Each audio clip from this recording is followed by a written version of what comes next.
जय हिंद साथियों, स्वागत है आपके फिर से अपने YouTube चैनल कुमार एस के सर में। कैसे हैं मेरे सभी साथी? उम्मीद करता हूँ अच्छे होंगे, मस्त होंगे और अपनी वर्दी की तैयारी में व्यस्त होंगे।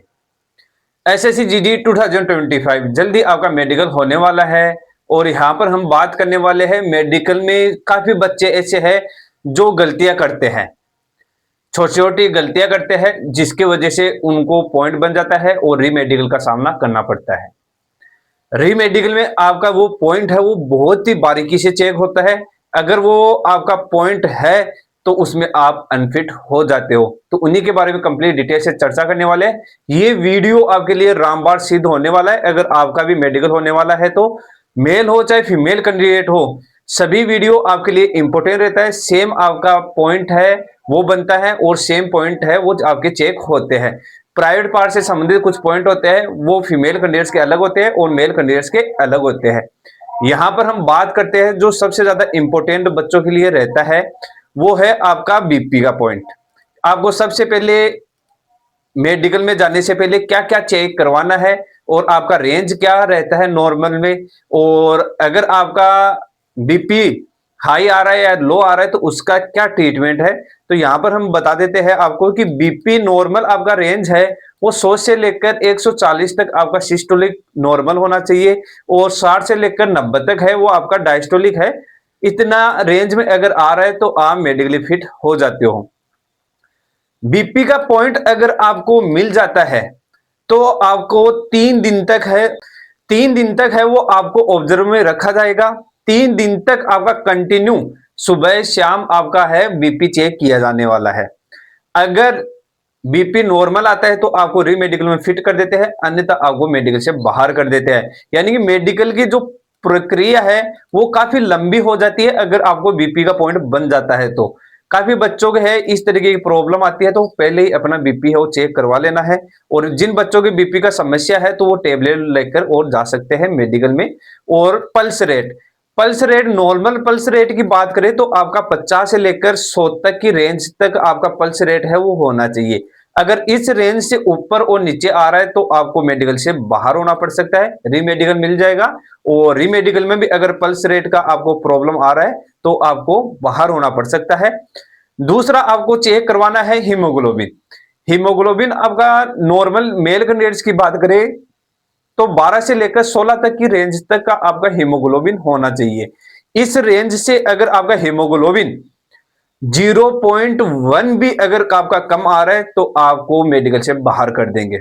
ये आपको विशेषकर ध्यान रखना है। और फीमेल कैंडिडेट्स की बात करें तो काफी फीमेल कैंडिडेट्स में है हीमोग्लोबिन कम रहता है पीरियड्स वगैरह के कारण। तो ऐसी गलती आप लोगों को नहीं करना। हीमोग्लोबिन कम है तो आप अभी उसका ट्रीटमेंट ले सकते हो। हीमोग्लोबिन है वो 10 से लेकर 14 तक है वो फीमेल कैंडिडेट्स का होना चाहिए। और बात करते हैं अब हम हेड इंजरी की। काफी बच्चों के सिर पर चोट लगा हुआ रहता है और वो मेडिकल में जाता है तो पूरे बाल है वो एकदम फौजी कटिंग में चले जाते हैं, जिसकी वजह से वो हेड इंजरी सामने आता है। और हेड इंजरी सामने आने की वजह से उनको री मेडिकल मिल जाता है अक्सर। और अगर आपका किसी प्रकार का प्रॉब्लम नहीं रहता है तो आप मेडिकल में फिट हो जाते हो। और अगर किसी प्रकार का प्रॉब्लम आपके होता है, हेड इंजरी हो रखी है और उसमें कोई प्रॉब्लम डिटेक्ट हो जाता है तो आपको पॉइंट बना देते हैं। तो कोशिश करना है कि अपने बालों को बढ़ा रखें और आप मेडिकली फिट हो जाओगे। काफी बच्चे ये एक गलती करते हैं कि जो मेडिकल लेने जाते हैं, बच्चा जिस दिन मेडिकल है उसी दिन मेडिकल सेंटर में पहुंचता है और जिसकी वजह से नींद पूरी नहीं होती है। और नींद पूरी नहीं होने के बाद उनको 6/9 का पॉइंट बन जाता है। उनकी आंखें 6/6 होते हुए भी 6/9 का पॉइंट बन जाता है। तो ऐसी गलती नहीं करना है। सेंटर पर आपको एक दिन पहले जाना है और आपकी आंखें है वो 6/6 होनी चाहिए। मास्टर आई है वो आपका 6/6 होना चाहिए। दूसरा आई अगर आपका 6/9 भी है वो आपका मेडिकली फिट हो जाता है। मास्टर आई क्या होता है? मास्टर आई होता है जिस हाथ से आप लिखते हो और जिस आंख से आप निशाना लगाओगे उस आंख का जो विजन है वो 6/6 होना चाहिए। और साथ ही साथ जो बच्चा कलर ब्लाइंडनेस से पीड़ित कैंडिडेट है, आपको इस तरीके से है, एक ओरिजिनल इशारा बुक का टेस्ट है वो देना पड़ेगा। इसमें से मेडिकल ऑफिसर है 3 से 4 प्लेटें है वो आपको पूछेंगे।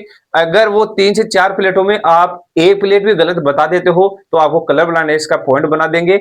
जो बच्चा कलर ब्लाइंडनेस से पीड़ित कैंडिडेट है उनके लिए ब्रेन मैपिंग प्रैक्टिस है वो कुमार एस के सर मोबाइल एप्लीकेशन में अवेलेबल है। मोबाइल एप्लीकेशन का लिंक मैं डिस्क्रिप्शन में दे रहा हूं। अभी आपके पास इतना समय बचा हुआ है कि आप आसानी से उसका प्रैक्टिस कर कर और आप अपनी वर्दी का सपना पूरा कर सकते हो। इतना समय आपके पास बचा हुआ है, रिस्क नहीं लेना है। कलर ब्लाइंडनेस एक ऐसा पॉइंट है जो आपका किसी प्रकार का ट्रीटमेंट नहीं है, केवल इसका एक सॉल्यूशन है, वो है ब्रेन मैपिंग प्रैक्टिस। सबसे ज्यादा बच्चों को है, वही वर्दी तक पहुंचने में मदद करता है। तो ब्रेन मैपिंग प्रैक्टिस अभी आपको ज्वाइन कर लेना है। दूसरा बात करते हैं आपका डीएनएस। अगर आपका डीएनएस का पॉइंट बना हुआ है, नाक के अंदर अगर आपका हड्डी बढ़ा हुआ है या आपकी जो नाक के अंदर मांस है वो बढ़ा हुआ है, तो आपको डीएनएस का पॉइंट बन जाता है। डीएनएस की बात करें तो इसको दो भागों में बांट सकते हैं हम, माइल्ड डीएनएस और मॉडरेट डीएनएस। माइल्ड डीएनएस है तो आपका मेडिकली फिट हो जाएगा, कोई प्रॉब्लम नहीं होता है। मॉडरेट डीएनएस है तो आपको सर्जरी ले लेनी है। सर्जरी मेडिकल गाइडलाइन के अनुसार 1 महीना पुराना इसका फिट होता है, परंतु आजकल एडवांस टेक्नोलॉजी आ गई है जिसकी सहायता से आप 10 से 12 दिन के अंदर और डीएनएस का पॉइंट आप ठीक कर सकते हो। 10 से 12 दिन के अंदर पूरी तरीके से रिकवर हो जाता है और आप मेडिकली फिट हो जाते हो। ये आपको विशेषकर ध्यान रखना है। नेक्स्ट बात करते हैं कि आपका चेस्ट। मेल कैंडिडेट्स में एक काफी पॉइंट बनता है चेस्ट, फीमेल कैंडिडेट में ये कोई पॉइंट नहीं बनता है। मेल कैंडिडेट में एक पॉइंट बनता है आपका पेक्टस एक्सक्वेटम, यानी कि चेस्ट के अंदर अगर आपका गड्ढा बना हुआ है तो काफी बच्चे गलती क्या करते हैं कि उनका बाल, जो चेस्ट पर बाल वगैरह होते हैं उनको रिमूव करवा लेते हैं। तो रिमूव नहीं कर जाना है, और अगर चेस्ट पर बाल है और गड्ढा है तो उसकी सहायता से आप थोड़ा सा हिडन करते हुए आप मेडिकली फिट हो सकते हो, अन्यथा आप मेडिकल से बाहर हो जाओगे। दूसरा, एक काफी बच्चे गलती करते हैं कि वेरिकोज वेन। मेल और फीमेल कैंडिडेट्स काफी ये गलतियां करते हैं। ज्यादातर फीमेल कैंडिडेट है वो इसमें गलती करती है कि जो आपके नी के पीछे जो आपकी वेन्स उभरी हुई रहती है, जो आपको वेरिकोज वेन में आउट कर सकती है। वेरिकोज वेन में काफी फीमेल कैंडिडेट ये गलती करती है कि जो वैक्स वगैरह करवा लेती है पैरों की, तो वैक्स वगैरह नहीं करवाना है। जो अगर आपके बाल वगैरह हल्के फुल्के है तो वहां पर क्या है कि आपका जो वेरिकोज वेन है ये आपका छुप जाता है और आप मेडिकली फिट हो जाते हो। और मेल कैंडिडेट्स भी है, ये विशेषकर ध्यान रखना है कि यहाँ पर आप वैक्स करवा कर नहीं जाना है। अगर आप वैक्स करवा लोगे तो इस तरीके का वेरिकोज वेन है वो आपको नजर आ जाएगा, वेन्स वगैरह, और आपको रीमेडिकल मिल जाएगा। तो वेरिकोज वेन एक ऐसा पॉइंट है जिसका किसी प्रकार का मेडिकल में ट्रीटमेंट है अमान्य किया गया है। अगर आप ट्रीटमेंट लेकर भी जाते हो तो भी आप मेडिकल से बाहर कर दिए जाओगे। और दूसरा क्या है कि आपका प्राइवेट पार्ट है और मेल और फीमेल कैंडिडेट है, पूरे अपने जो बाल है उनको रिमूव कर जाना है। प्राइवेट पार्ट पर आपको जो फंगल इन्फेक्शन है उसका विशेषकर ध्यान रखना है। काफी बच्चों के इस तरीके से प्रॉब्लम रहती है, फंगल इन्फेक्शन की वजह से आपको रीमेडिकल मिल जाता है, और रीमेडिकल में अगर वो फंगल इन्फेक्शन एक्टिव रहता है तो आपको बाहर भी होना पड़ सकता है। पिछली भर्तियों में काफी बच्चे अनफिट हुए हैं, आप भी अनफिट हो सकते हो। प्राइवेट पार्ट में काफी फंगल इन्फेक्शन है वो हो जाता है बच्चों के। और दूसरा होता है ईयर वैक्स। अगर आप मेडिकल में जा रहे हो तो अपने कानों की जो वैक्स है वो रिमूव करवा लेना है। 5 से 7 दिन से पहले आप मेडिकल में जाने से पहले अगर आप वैक्स रिमूव करवा लोगे तो आप मेडिकली फिट हो जाओगे। वैक्स की वजह से काफी बच्चों को है रीमेडिकल मिला है और इसका आपको विशेषकर ध्यान रखना है। दूसरा होता है आपका नोकनी। नोकनी में क्या गलती करते हैं बच्चे की नोकनी बचाने के चक्कर के अंदर जीआर का पॉइंट बन जाता है, जेन्यूर रेकुरवेटम। ये क्या पॉइंट होता है, जब आप अपनी नोकनी बचाते हो तो पैरों को पीछे की ओर आप खींच लेते हो, जिसकी वजह से आपका धनुषाकार है वो पैर बन जाते हैं और आपका जीआर का पॉइंट बन जाता है। जेन्यूर रेकुरवेटम है ये आपका केवल स्मार्टनेस इसमें आपको काम आ सकती है और स्मार्टनेस की वजह से आप इसमें मेडिकली फिट हो सकते हो। दूसरा आपको विशेषकर ध्यान रखना है कैरी एंगल का। कैरी एंगल जब आप चेक करवाते हो तो आप एक गलती करते हो, हाइपर एक्सटेंशन एल्बो का पॉइंट है वो बन जाता है काफी बच्चों के, क्योंकि आपका जो एल्बो है वो ऊपर की ओर है, बच्चा ऐसे टाइट करने से ऊपर की ओर उठ जाता है, जिसकी वजह से आपको हाइपर एक्सटेंशन एल्बो का पॉइंट है वो बन जाता है। तो ये भी आपको सावधानी रखनी है। और ये थे जो बच्चों को बहुत ही विशेष सावधानियां थी जो हमने यहाँ पर चर्चा की है।